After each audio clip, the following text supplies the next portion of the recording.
My name is Celeste Harmon and I am 36 years old. 8 days ago, my mother called me at 6:47 in the morning. Not to say good morning. Not because something was wrong. She called to tell me not to come to my brother's wedding. The ceremony was on Saturday. She called on a Thursday. 2 days' notice. I had already booked the flight. I had already taken the time off work. I had already bought the dress. And the reason she gave me the actual sentence she used was this. It would just be simpler if you weren't there, Celeste. Not we need to talk. Not there's been a misunderstanding. Simpler. Like my presence at my own brother's wedding was an inconvenience to be quietly managed. What my mother did not know was that the venue manager already knew my name. Not because I had RSVP'd. Not because my brother had mentioned me. The venue manager knew my name because it was on the contract. My name. My signature. My credit card. Every single dollar of that wedding had been organized, negotiated, and guaranteed by me, and they had just told me not to show up to it. I want you to stay with me for this entire story because what happened next took me 11 years to understand and about 48 hours to finish. Before we get into it, if you are new here, please take a second to subscribe and hit the like button. Drop your city and local time in the comments. I genuinely read every single one, and I love knowing where you're listening from. Now, let me take you back to Sycamore Falls, Indiana. Population just under 4,000. One stoplight, one grocery store, one Methodist church where my grandmother sang in the choir for 31 years without missing a single Sunday. That was the town I grew up in. That was the whole world until I was 17 and started quietly planning my exit. My father, Gerald Harmon, drove a delivery truck for a regional logistics company for 26 years. Same route, same van, same thermos he rinsed every morning in the kitchen sink before my mother had even come downstairs. My mother, Sandra, worked part-time at the school district's administrative office and full-time at being the social center of every room she entered. She knew everyone's business. She coordinated the church potluck. She organized the neighborhood 4th of July fundraiser. She decided things. That was her role, and she wore it like a title. My brother Caleb was 4 years younger, and everything in our house revolved around him in a way I could not articulate as a child but understood completely by the time I was an adult. He was funny and loud and got away with things that would have landed me in trouble for a week. Mom called him her heart. Dad called him his buddy. I was called responsible. I want to be clear about what responsible meant in our house. It meant I got good grades without being celebrated for them. It meant I did my chores without being asked and sometimes did Caleb's because it was easier than the argument. It meant that when I won the regional math competition at 15, Sandra bought Caleb a new baseball glove that same week because he was upset about not making varsity and she did not want him to feel outshone. I did not say anything. I was responsible. I left Sycamore Falls on a full academic scholarship to Indiana University, and I never once looked back except to send money home, which started earlier than I like to admit and lasted much longer than I should have allowed. The first time was during my sophomore year. Gerald's truck broke down, and the repair bill was something the family could not cover. Sandra called me on a Sunday evening, voice low and tight. "I know you're in school, honey, but we're in a bind. Just this once." I sent $400 from my part-time job savings. It was most of what I had. Just this once lasted 11 years. After college, I moved to Chicago. I built a career in commercial insurance, the kind of meticulous, document-heavy work that suited the part of my brain that had always needed things to be organized and accounted for. I was good at it. I made a real salary by 26. I bought a small condo by 28. I had health insurance and a retirement account and a car that started every morning without negotiation. The family knew I was doing well. Sandra made sure everyone in Sycamore Falls knew I was doing well. She talked about my job at the church potluck. She mentioned my condo to the neighbors. She was proud of me in the way people are proud of something useful. That distinction matters. Pride in a person looks different from pride in a tool. I did not understand the difference until much later. The requests came in a rhythm I eventually could have set a clock to. Not constant, not every month, but predictable. Twice a year, sometimes 3 times, Sandra would call with a situation. It was always a situation, never a crisis, Never a problem. A situation. Gerald's knee surgery came up short after insurance. Situation. The water heater gave out in February. Situation. Property taxes were higher than expected. Situation. Caleb needed help with his first apartment deposit because the landlord wanted 3 months up front and things were just tight right now. Situation. I said yes to all of it.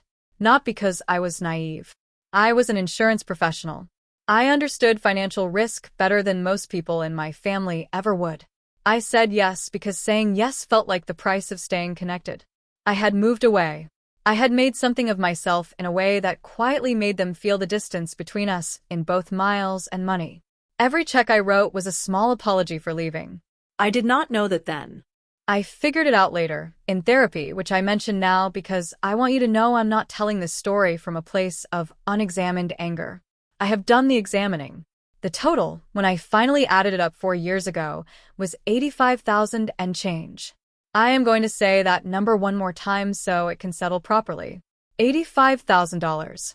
Transferred, wired, mailed, or paid directly over 9 years. Medical bills, household repairs. One car payment I covered for 8 consecutive months when Gerald's hours got cut, Caleb's apartment deposit, Caleb's moving costs when he changed apartments, Caleb's car insurance for a year when he was between jobs, and Sandra could not bear the idea of him being uncovered. $85,000. I had never said it out loud to anyone. Not my closest friend Renata. Not the therapist I had been seeing for 3 years. Not even to myself. Honestly, because adding it up felt like an accusation I was not ready to make against people I still loved. The number was in my bank records the whole time. I just hadn't been willing to look. The way the money moved is worth describing because the mechanics of it reveal something about how a person like me ends up in a situation like this. It was never one large check. It was never one dramatic ask. It was always incremental. Always framed as temporary. Always tied to something real. A doctor's visit, a broken furnace, a car that needed tires before winter. Sandra had a gift for identifying the category of request I could not easily decline. She never asked me for something abstract. She always brought a receipt, figuratively speaking. Here is the bill. Here is the number. Here is the thing it will fix. And I, who read contracts for a living and who understood better than most people the long-term math of short-term financial decisions, suspended that understanding completely when it came to my own family. I filed it under love. That is where the money lived in my internal accounting, not under debt or loss or obligation, but under love, which meant it never had to be reconciled. The bill for love does not come due until it does. And when it finally comes, the total is always a surprise even when it should not be. That changed when Caleb announced his engagement. His girlfriend, now fiancée, was a woman named Britta Vanek. They had been together 2 years. She was pleasant and pretty and came from a family in Terre Haute with enough money that the word budget was something they applied to vacations, not to living expenses. Caleb called me himself to share the news. His voice was bright and genuine, and I felt real happiness for him, the uncomplicated kind, because whatever our family's dynamics had been, I had never stopped loving my brother. He's just a person who grew up in the same water I did and absorbed different things from it. That phone call was warm and normal and lasted 20 minutes.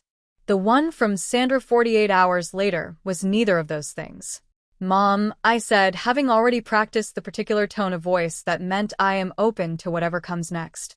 She launched in immediately, the way she always did when she had an agenda. The Vaneks are very generous, she said. They have offered to cover their side completely. But our side of the wedding costs are going to need some help. Now, I know you've always been in a position to contribute when things come up. Contribute. That was the word. Not loan, not gift, not we need you. Contribute. As if I were a dues-paying member of a club I hadn't known I'd joined. How much are we talking, Mom? Well, the venue alone is $18,000. And there's the catering for our guest list, the flowers, the photographer. Celeste, it's going to run about $40,000 total for what we're responsible for. $40,000. For a wedding I had not been consulted about. For a brother I loved. For a family that had already received $85,000 from me over 9 years and had not once mentioned repayment. I did not say yes immediately. That was new. I told her I needed to think about it. She went quiet in the way she goes quiet when she is recalibrating. Then she said, "Caleb will be heartbroken if it's not what he envisioned. I want you to notice what she did there. She did not say you would be helping us. She made it about Caleb's vision. She made it about my brother's happiness, which she understood was the lever most likely to move me." It worked. I said I would help, but I told her I wanted to be the one to manage the vendor contracts directly. Not because I did not trust her, I told myself, because I was good at this kind of organizational work and it would take the stress off her. That was the story I sold myself. The real reason was simpler and less generous. I had spent 9 years sending money into a household where the accounting was Sandra's and the outcomes were never quite as described. I wanted the paperwork in my name. I wanted receipts. I did not know how important that instinct would turn out to be. If this is hitting something real for you, if you have ever been the one who handles things while someone else takes the credit, please subscribe if you haven't yet. Drop a comment. Tell me if you saw where this was going before I did, because I want to hear from you. And now back to the story. I spent 2 weeks managing vendor negotiations the way I manage commercial claims. Methodically, completely, with every confirmation in writing and every deposit documented. The venue was Linden Grove Estate, a converted farmhouse on 20 acres outside Sycamore Falls. Ceremony space, reception hall, outdoor terrace, the whole thing. I spoke directly with the events manager, a woman named Patricia Ogle, who had the calm, efficient energy of someone who had coordinated 1,000 family events and had seen every possible variety of chaos. When she looked up my name to confirm the contract, she said, "You're Celeste Harmon." I said yes. She said, "You're Caleb's sister." I said yes. And she paused just slightly, then said, "Wonderful. We'll send everything to your email." That pause. I did not think about it at the time. I remembered it later, and it told me something. I signed contracts with the venue, the caterer, the florist, and the photographer. I paid every deposit out of my own account. Total deposits across all 4 vendors came to $9,200. The remaining balance on the full $40,000 would be due in 2 installments, one 30 days out and one 5 days before the event. I set up calendar reminders. I created a shared folder with Sandra labeled wedding vendors so she could see every document. She opened it once, for days after I created it. I know because Google Drive shows you these things if you know where to look. Sandra opened it once and never went back. She did not need to. The managing was mine. It always had been. Over the next 3 months, the wedding took shape, and I watched it from a distance that had nothing to do with Chicago. Britta's side of the family was deeply involved.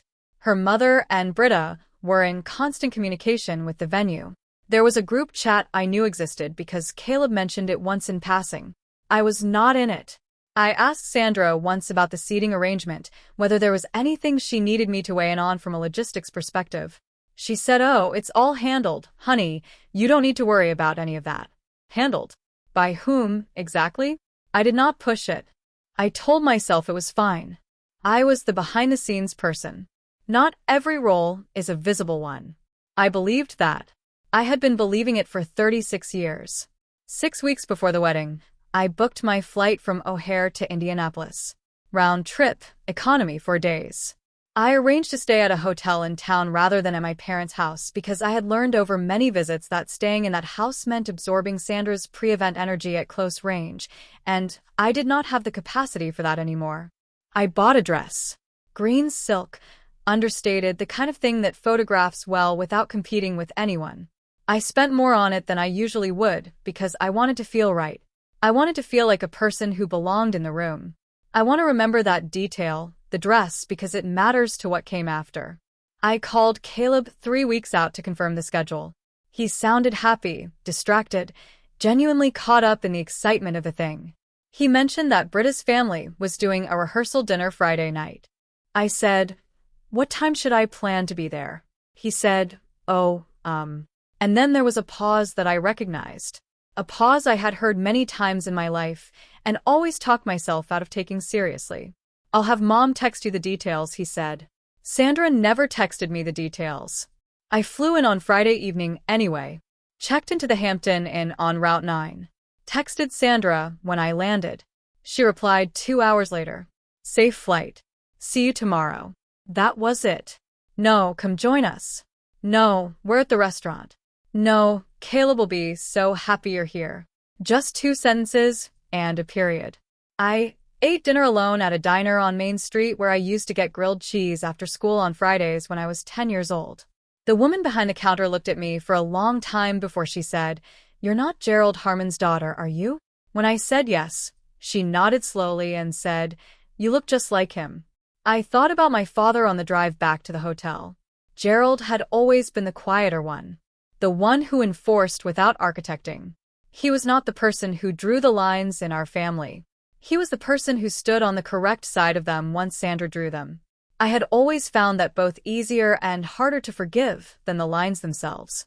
I set my alarm for 8 and could not sleep until well past midnight. I lay in the hotel room and did the thing I had been avoiding for years. I added it up. All of it. Not the specific numbers, I had those. The meaning of the numbers.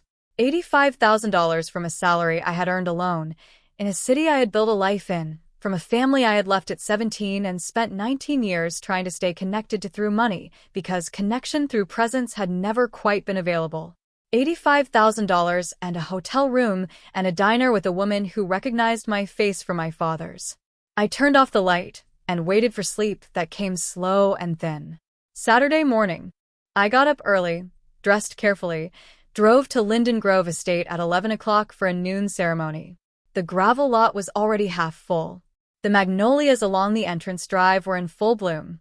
White petals, dark branches, the kind of scenery that looks like it was arranged for photographs. I parked in the shade and sat for a moment with the engine off. Through the windshield, I could see a catering van being unloaded near a service entrance.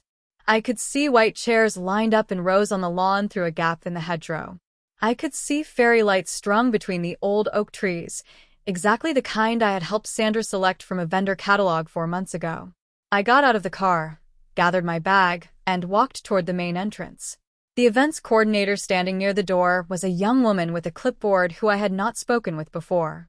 She smiled the automatic smile of someone who has been professionally warm all morning. Name? She said, scanning her list. Celeste Harmon. She scrolled. Scrolled again. Looked up. I'm sorry, I don't see a Celeste on the list. Could you be under a different name? I told her I was the bride's sister-in-law. The groom's sister. She scrolled again. Let me get my manager, she said, and disappeared through the main doors before I could say another word. The manager who came out was Patricia Ogle.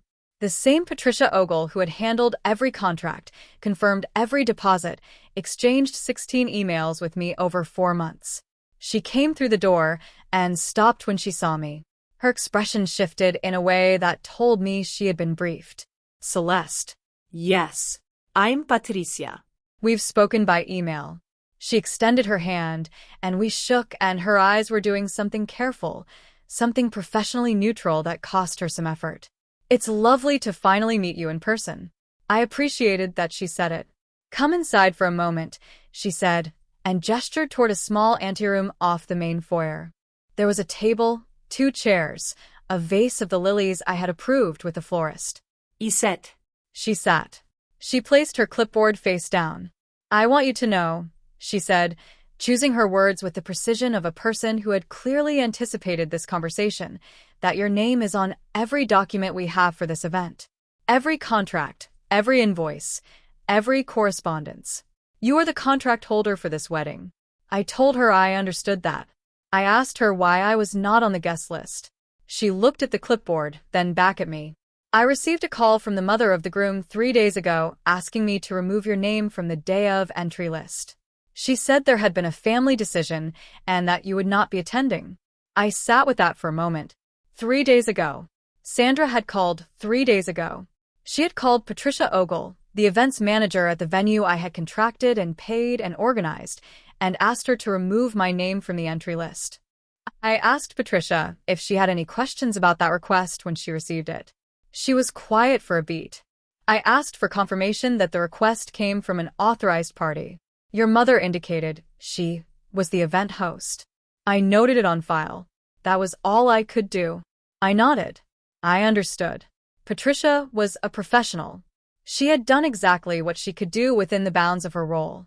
What she could not do was tell Sandra that the person she was removing from the entry list was the person whose credit card was on file for the entire event.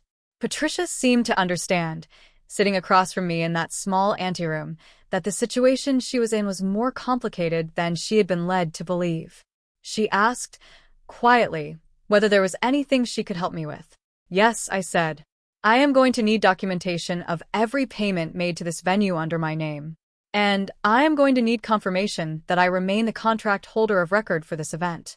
She said she would have it ready for me within the hour. I thanked her. I stood. I walked back out through the foyer and through the main door and down the porch steps and across the gravel lot to my car.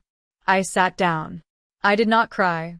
I thought about something my therapist had said to me 6 months ago during a session where I had been talking around this family dynamic for the 4th or 5th week in a row without actually landing anywhere. She had said, Celeste, at some point the pattern you keep describing is going to have to become a decision. And I had said, what kind of decision? And she had said, the kind where you stop paying for something that was never being built for you. I thought about that in the car. I thought about the green silk dress. I thought about the deposits. I thought about an envelope I had sealed and stamped 2 months ago containing a card that said, to my brother on his wedding day, and had never mailed because I had planned to deliver it in person. I thought about the magnolias. And then I opened my phone and I started to work. This is the part where I want to pause and ask you something directly. If you found out tomorrow that someone you had spent 9 years funding had just had you removed from a room that existed because of your money, what would your first move be? Tell me in the comments because I think the answers to that question say everything about what we each believe we deserve. And subscribe if you haven't yet because this is far from over. I made 4 calls in that parking lot. They took 37 minutes. The first was to the venue. Patricia answered on the second ring. I told her I was calling to formally notify her that I would not be authorizing the remaining balance on the venue contract. I told her the second installment of $6,000 that was scheduled to process from my card in 5 days would not be going through, and I would be canceling the card on file by end of day. She asked if I was disputing the service. No dispute, I said. I am simply not authorizing a charge for an event I was excluded from attending as a guest while being retained as the paying party. She was quiet for a moment. I understand, she said. I will note it on the account and pass it to our billing department. She said it the way someone says something they have already prepared themselves to say. The second call was to the caterer. Same conversation. Catering had been fully operational that morning. I was not disputing the service. I was notifying them that the remaining balance of $11,000 would not be authorized on my card and they should direct their invoice to the Harmon family directly.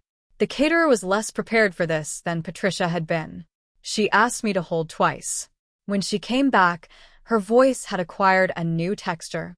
She said she would need to speak with her manager and would call me back. I told her that was fine and gave her my number. The third call was to the florist. The flowers had been delivered and arranged. I was not asking for them back. I told the florist the remaining balance of $4,200 would not be authorized on my card and should be directed to Sandra Harmon in Sycamore Falls. The florist said, I'm sorry, I don't understand. I explained it again, calmly, the way you explain a policy exclusion to a claimant who is surprised by the language in their contract. She took down Sandra's number. The fourth call was to the photographer. He was still on site. I could see from the venue's Instagram that photos were already being taken on the lawn. I told him that the remaining balance of $3,600 would not be going through on my card and he should contact the Harmon family for payment. He said, wait, are you Celeste? I said yes. He said, you're the one who emailed me the shot list for the ceremony. I said yes. He said, okay. And then after a pause, I really enjoyed working with you on the planning. I appreciated that too.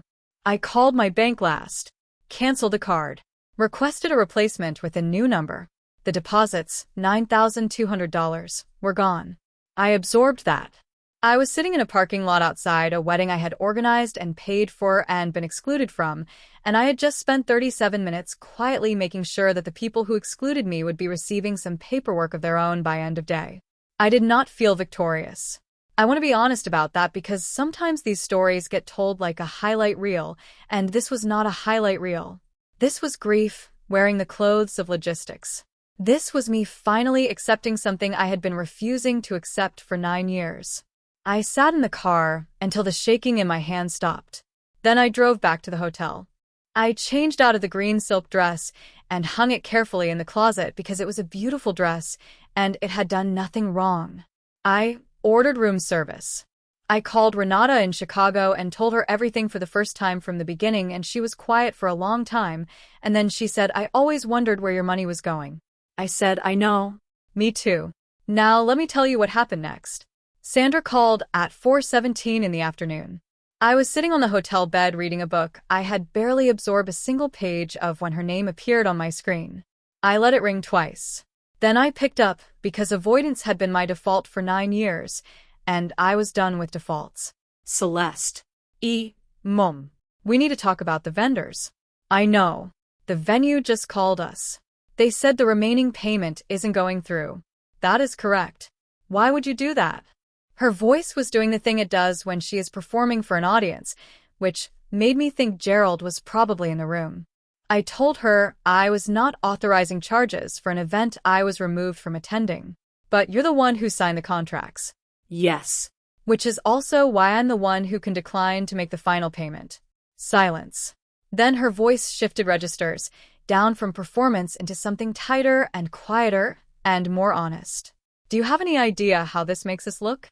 I want you to hold that sentence for a moment. How this makes us look. Not what this costs. Not what this means. How it looks. My mother's primary currency had always been appearance. The way things looked to the neighbors, to the church, to the Vanex, to whoever might be watching at any given moment. What I had done in that parking lot did not hurt her pride in money. It hurt her pride in image. She had built a story for the Vanex about a family that was cohesive and gracious and capable. And now the venue was calling, and the caterer was calling, and the florist was calling, and the story was developing a visible crack right down the middle on what was supposed to be a perfect Saturday afternoon. I said, "It makes things look exactly the way they are, Mom." She said, "Your brother is devastated." I said, "Then he should call me." She said, "You knew we needed you to not be there today." That was the first time she had said anything approaching an explanation, and I was not going to let it pass. "Why?" I said. "Why did you need me not to be there?" A long pause. "The Vanex. Their family is very traditional. And your situation is just." "What situation, Mom?" "I'm a 36-year-old woman with a career and a home and no criminal record that I'm aware of." "What situation?" She said, and I did know, which was what made it so much harder to hear. I was not married. I was not partnered. I had been briefly engaged at 31 to a man named Owen who was wonderful and kind, and with whom the relationship simply ended the way some good things end, without blame, without drama, without a story.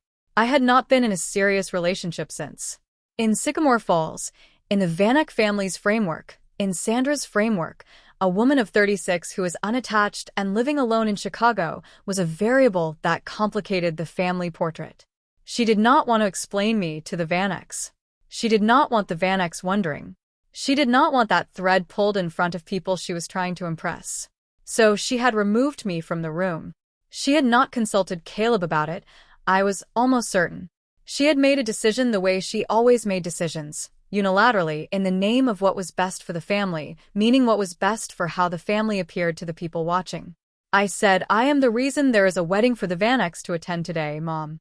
You should have thought about what story you wanted to tell before you signed the contracts in my name." She hung up. I put my phone face down and went back to the book I was not reading. Gerald called 20 minutes later. My father's voice on the phone has a particular quality, careful and slow and weighted, like a man measuring lumber. He said, "Celeste." I said, "Dad." He said, "Your mother is very upset." I said, "I understood that." He said, "Is there any way to undo the vendor situation?" I told him I had canceled the card, so there was nothing to undo on my end. He said, "Caleb doesn't know about any of this. The vendor's calling. He just thinks you decided not to come." I thought about that. I thought about my brother at a reception right now with no idea that the person who had organized and funded his wedding had been removed from the guest list by their mother and had spent the afternoon making 4 phone calls from a parking lot. Caleb should probably know, I said. Gerald said, "Can you just let us get through the weekend first?" That sentence. Let us get through the weekend. As if the weekend were a medical procedure everyone needed to survive rather than a celebration built on $3,700 of my deposits and 11 years of my quiet financial maintenance of their household. I said, "I'm going home tomorrow morning, Dad. You have until then to decide who tells him." Gerald was quiet. Then he said something I did not expect. Something small and real and insufficient, and somehow more painful than anything Sandra had said. "I'm sorry we asked so much of you," he said, and his voice cracked on the last word just barely. I heard it. I said, "I know, Dad." "I know you are." And I meant it. I think my father had always been sorry. I think he had been sorry for 36 years and had not once found a way to make that sorrow mean anything in practice because Sandra was the architect, and he was the person who stood on the correct side of the lines. Being sorry and being brave enough to say so in a room where Sandra could hear had never once intersected for Gerald Harmon. I told him I loved him. He said he loved me too. We hung up. I called Renata again, and we talked for 2 hours until I felt like a person again instead of a ledger. In Sycamore Falls, the reception was happening. I knew this from Caleb's wedding hashtag, which appeared on my phone in a cascade of images. The venue looked beautiful. The lilies were perfect. The fairy lights did exactly what fairy lights are supposed to do. In one photo, Sandra stood between the Vanex in a pale blue dress, beaming, the picture of a gracious and complete mother of the groom. I was not in any of the photos. There was not a single image in which my absence created a visible gap because there had never been a visible space designated for me. That was the thing about being the person behind the scenes. When you remove yourself, nothing looks different to anyone who is not already looking for you. I set my phone down and slept better than I had in months. Sunday morning. Flight back to Chicago at 10. I was in the Uber by 7:30 when my phone lit up with Caleb's name. I almost let it go. Then I picked up. Celeste. Hey. His voice was different from the version I had been picturing, the oblivious, happy groom who did not know the wheels had come off. He sounded like someone who had been given information he was not ready to process. "Mom told me last night," he said, "about the vendors. And about—" He stopped. "About you not being on the list." I waited. "Celeste, I did not know she was going to do that. I'm telling you, I did not know she took your name off the list." I said, "I believe you, Caleb. But you also didn't call me for 4 months to check that I was on it." A long silence. The kind that means something is being weighed rather than avoided. "That's fair," he said. "That's completely fair." He told me that Britta had found out that same morning from her mother, who had received a call from the venue about the outstanding balance. And Britta, who I had never spent more than 3 dinners with and who turned out to be a clearer-eyed person than I had given her credit for, had sat down with Caleb and walked through the vendor paperwork and understood very quickly what had happened. "Britta wanted me to call you," he said. "She is furious." I felt something small and warm move through my chest at that. Not relief, exactly. Something quieter. The recognition that the person my brother had chosen to build his life with had looked at a situation and called it what it was without anyone having to explain the subtext to her. She didn't need the backstory. She just looked at the paperwork and did the math. I told Caleb I was not asking him to choose sides. I told him I loved him. I told him that what I was asking for, the only thing I was asking for, was for him to understand the full picture of what had happened over 9 years, not just the vendor situation but the whole accumulated weight of it. He said, "Mom said you always chose to help." I said, "Offering help and being relied upon until no is not an option aren't the same thing." He was quiet. I said, "When you're back from your honeymoon, I want to have a real conversation. Not about money. About us. Just us as siblings." He said, "Yes." "Yes, I want that too." His voice was genuine. I believed him. I still do. I said goodbye. I boarded the plane. I put my headphones in over Chicago and did not feel like someone who had won anything. I felt like someone who had finally stopped losing in silence. Now let me tell you what happened with the money because I know you want to know. The outstanding balance across all 4 vendors totaled $30,800. The venue and caterer together were $26,000 of it. Sandra spent the first week calling each vendor to negotiate, which went about as well as you would expect because Patricia at Linden Grove was the kind of professional who had seen this before and knew exactly what the contract said. The Harmon family was not on the contract. Sandra asked if the charges could be transferred back to my card if she got my permission. Patricia told her that would require my written authorization. Sandra called me twice to ask for it. Both times I did not answer. I sent a single text on the 3rd day. I will not be authorizing further charges. You should speak with a billing attorney if you need help managing the outstanding balance. She did not respond. The Vanex covered $12,000 of the balance, which I learned from Caleb 3 weeks later, not because they were obligated to, but because Britta's mother, a quietly formidable woman named Helen Vanek, had told Gerald and Sandra at a sit-down conversation that the situation was, in her words, deeply embarrassing for everyone, and the Vaneks were prepared to help bring it to a close, but expected the Harmons to account for what had happened. Caleb told me Gerald cried at that conversation. Not performance, crying the way Sandra cries. Gerald crying was apparently so unusual that Britta had stepped out of the room because she felt like she was seeing something private. The remaining $18,800 was handled through a combination of a home equity line Sandra opened and a payment plan the caterer agreed to. The florist, as it turned out, forgave $400 of the balance as a goodwill gesture because the florist had worked with Patricia at Linden Grove for 12 years and understood which side of this situation deserved patience. My deposits, the $9,200, are gone. I absorbed them as the cost of a lesson I had been studying for 9 years without being willing to name. In total, between the deposits and my travel costs and the dress I did not wear, I spent just over $12,000 on a wedding I did not attend. I have not added that to the $85,000. There is no version of this where the numbers help. The numbers are just the shape grief leaves behind when it has nowhere else to go. Here is what happened in the weeks that followed, the part that surprised me most. Sandra has not called since the 2 unanswered attempts after the wedding. There is a silence between us now that feels different from the silences of the past. Previous silences had always been temporary. They were silences that waited for me to fill them with compliance or money or a gracious phone call that reset things to neutral. This silence feels like something she does not know how to bridge because bridging it would require her to say something true, and that is not a language she has ever learned to speak fluently. Gerald texts. Short messages. Careful, the way a man communicates when he is navigating between 2 things he cannot reconcile. How are you? Cold up there, I bet. He sent a photo of the backyard last week in the early morning light. Just the yard, no caption. I think it was his version of I miss you said, in the only register available to him. I texted back a photo of my coffee on the windowsill. We are communicating in objects. It's not nothing. Caleb and Britta came to Chicago for a weekend in the 2nd month after the wedding. We had dinner at a restaurant I chose and sat for 3 hours. Britta is direct and funny and asks questions like someone who actually wants the answers. She asked me to tell her about the 9 years. Not about the wedding, not about what Sandra had done about the 9 years. So I told her. Caleb listened the whole time without interrupting, which was the most mature thing I had ever seen him do. At the end of it, he put his hand over mine on the table and said, I should have seen it. I said, you were the one being taken care of. It's hard to see the system from inside it. He said, I want to give you the money back.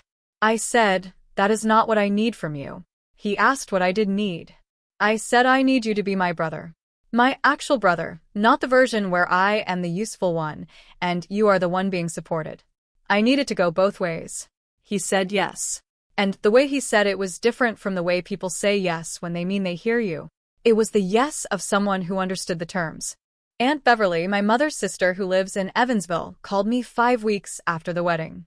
She had heard about everything, not from me, but from the particular physics of small towns, which means information travels until it finds every relevant surface. She said, your mama is telling people you had a breakdown and went after the wedding vendors out of jealousy. I want you to know that not everyone is buying it. I appreciated her saying so. I told her I had the paperwork if anyone needed to see it. She said, keep it. And if the story changes shape again, let me know. I am holding it for you. Renata flew in from Chicago the third weekend, and we went to the art museum and walked along the lake until my feet hurt and talked about everything except the wedding, which was exactly what I needed. She is the kind of friend who knows when the story needs to rest and when you need to just be a person eating a pretzel by the water. I have been in therapy every week since the wedding. We have been talking about the $85,000, but mostly we have been talking about what I was buying with it. I was not buying love. People say that, and it sounds clean, but it is not accurate. I already loved them. I was buying permission to stay in the picture without having to defend my choices, my city, my life, my absence of a husband. I was paying the toll on a road I had a right to travel for free. That is the thing I am still sitting with. That the toll is real, and I paid it willingly, and it still wasn't enough to get me through the door on the day that should have been about nothing except celebrating someone I love. The toll is gone. The road is still mine. Let me tell you what 11 years taught me, because this is the part that matters. Being the reliable one, the organized one, the one who handles things and does not create situations, that is not a personality. That is a role that gets assigned to the child, who will accept it. And once you accept it, the family builds its architecture around your acceptance. Every year you do not renegotiate the terms. The walls go up a little higher, and the door gets a little smaller, and eventually you are so deep inside the structure that the structure itself seems like reality. The money was never the point. Sandra did not call Patricia at Linden Grove and remove my name from the guest list because she needed the money. She had been receiving money for 11 years, and it had not made me more visible. It had made me more useful. Those are not the same thing. She removed my name because she had never thought of me as a presence to protect. She had thought of me as a resource to deploy. A resource does not need a seat at the table. A resource just needs to be available when called upon. I was 36 years old before I understood that my family had never been confused about my value. They were very clear about my value. What they had never done was treat it as something I was entitled to. That was the clarity that arrived in a parking lot on a Saturday afternoon in Sycamore Falls, Indiana, while the fairy lights I had approved were being turned on inside the reception hall, and a photographer I had briefed was capturing moments I would never see in person. That was the clarity that arrived while Patricia Ogle was walking back out to meet me, having been told I would not be attending an event I had been managing for 4 months, and she met me with professional composure and a slightly complicated expression and shook my hand and said it was lovely to finally meet me in person.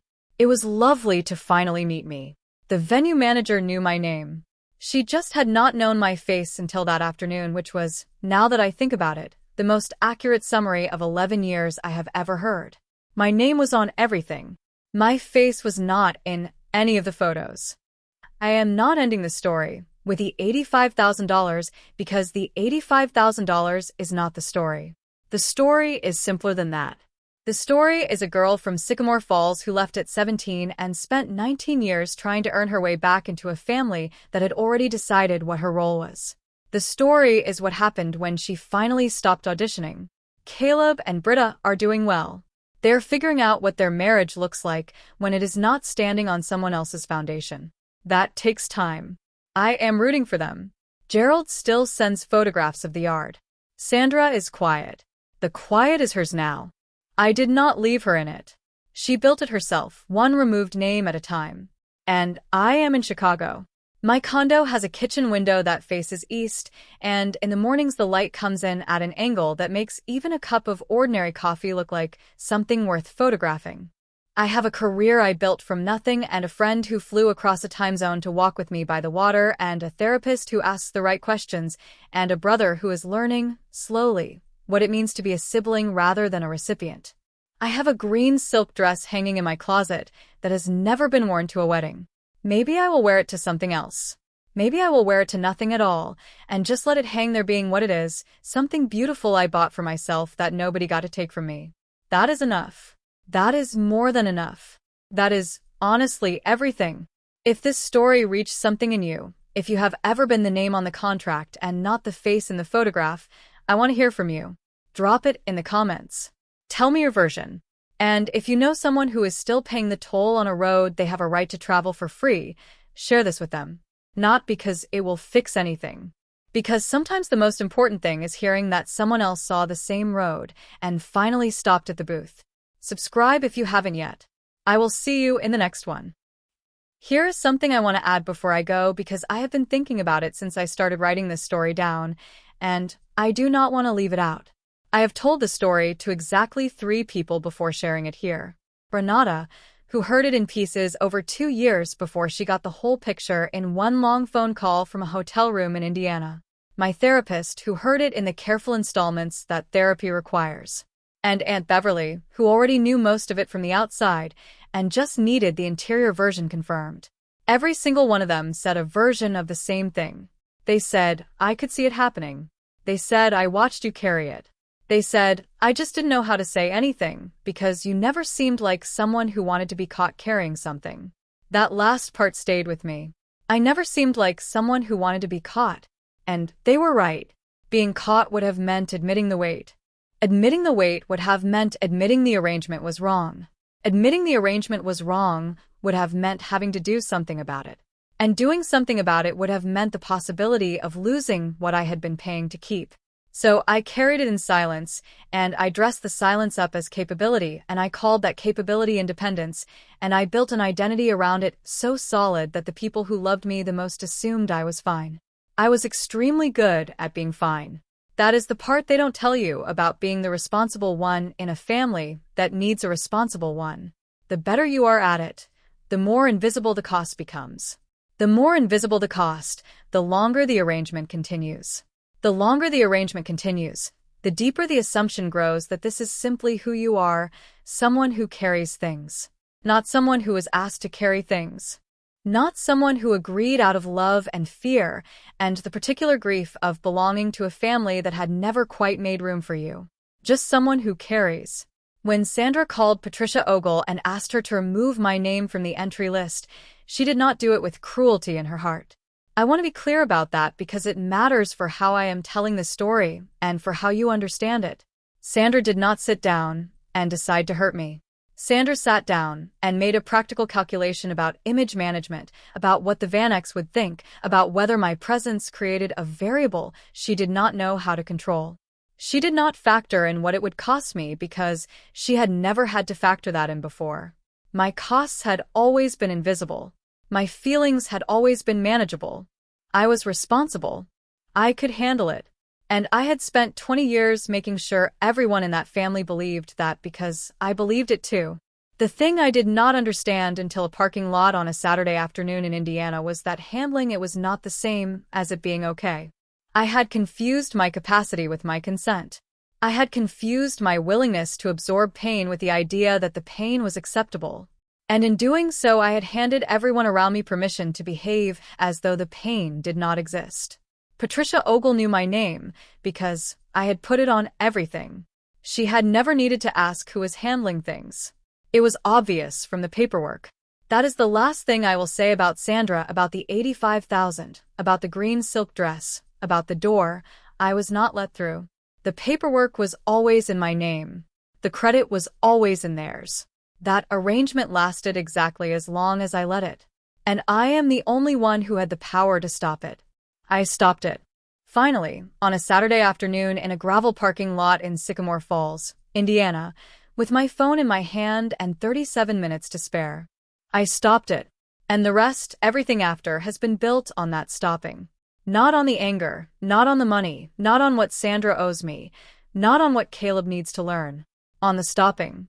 On the moment I decided that the word responsible was not going to mean what it had always meant in that family for one single day more. That is the whole story. Thank you for being here for it.